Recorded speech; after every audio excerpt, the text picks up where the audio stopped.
हाँ भाई, आज बात करा कि जो अन्य ग्रुप है उनकी परमिशन खातर एचएससी है वो अर्ली हीरिंग लगावेगी के कोनी लगावे।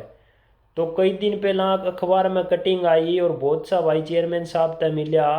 तो धमाका करना रहा यूट्यूबर कहो कि एचएससी है वह 5 से 7 दिन में फाइल रिप्लाई करेगी अन्य ग्रुप की परमिशन के लिए।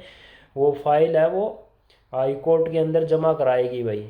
तो आज वे ही यूट्यूबर बोल रहा है कि अर्ली हियरिंग पर चस्सी है वो कौन ही जावे।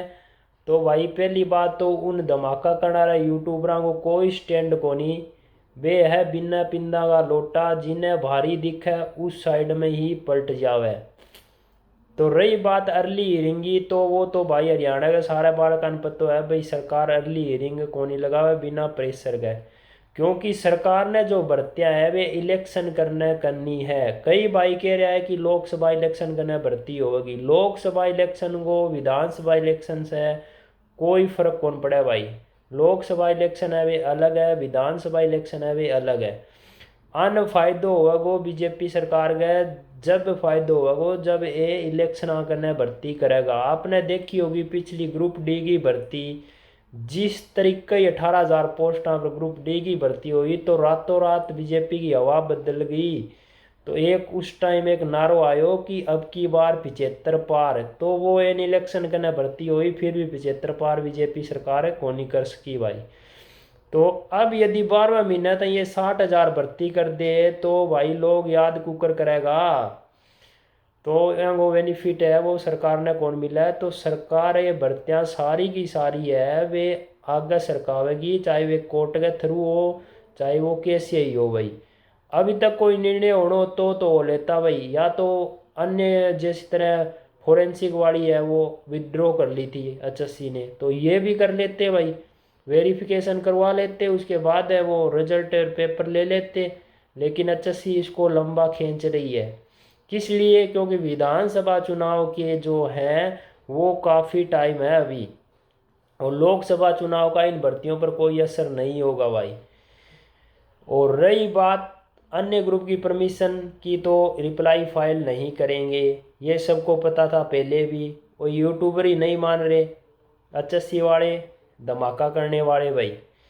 तो ये सारा हरियाणा के बाड़कन सब ने पता है कि एचएससी है वो अर्ली हियरिंग में कौन जावेगी। इसके बाद में रही बात आप बात करा ग्रुप डी की भर्ती की कट ऑफ पर है।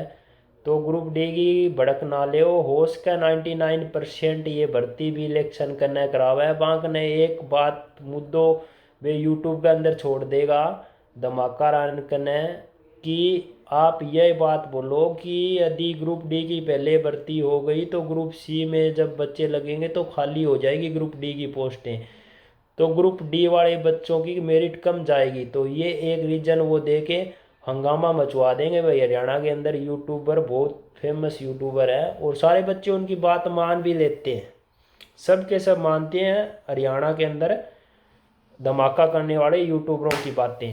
उन्होंने कह दिया अर्ली रिंग में नहीं जाएगी तो हरियाणा के बच्चों ने मान लिया नहीं जाएगी, कोई दिक्कत नहीं है, भर्ती आगे जाने दो। उन्होंने कह दिया भर्ती कंप्लीट नहीं होगी तो नहीं होगी, तो कोई दिक्कत नहीं है। हरियाणा बाड़का ने बहुत खुश मिजाज बाड़क हरियाणा का, कोई फर्क कौन पड़ा हरियाणा के बाड़का भर्ती हो ना हो, अर्ली हियरिंग लाग गए नहीं लाग गए, क्योंकि एक दूसरे की टांग खींचने में लाग रहे हैं हरियाणा के बाड़क है। तो ये ही तो अच्छी इतनी भी ना समझ को नहीं भाई। जब एक दूसरा यूट्यूबर या आपसी के अंदर लड़न लाग रहा है, टीचर टीचर लड़न लाग रहा है, तो भाई बालकों को साथ खड़ा हुआ वो। तो कुछ बालक बड़े धरना पर बैठे हैं, कुछ कड़े बैठे हैं, कुछ की करे भाई, कुछ केस कर रहे हैं, कुछ की कर रहे हैं। तो सारा की एक बात को नहीं। तो यही बात है भाई साहब, भर्तियाँ सारी इलेक्शन करने कंप्लीट होगी, भड़क लेने की जरूरत को नहीं है। यूट्यूबर वीडियो पर वीडियो बनाता रहेगा, कभी कट ऑफ पर, कभी आंसर की पर, कभी कुछ पर, कभी कुछ पर। तो जो भर्ती को प्रोसेस चालना वो सरकार का हिसाब चालना भाई, बालका का हिसाब कौन चाल रहा है अब, या चाल रहा है यूट्यूबर का हिसाब हूँ। क्योंकि यूट्यूबर जो कहेगा वो ही होगी भाई हरियाणा के अंदर। तो और जो आगे चैनल देखा है सब तक नलायक तो वो ही है भाई, या तो वे मजा लेना आवे या फिर आन गाड़ देना आवे, एक ही बात हो सके भाई। धन्यवाद। आपकी जो राय है वो बता दियो भाई कमेंट करके, आप तो अपनी राय बता दी।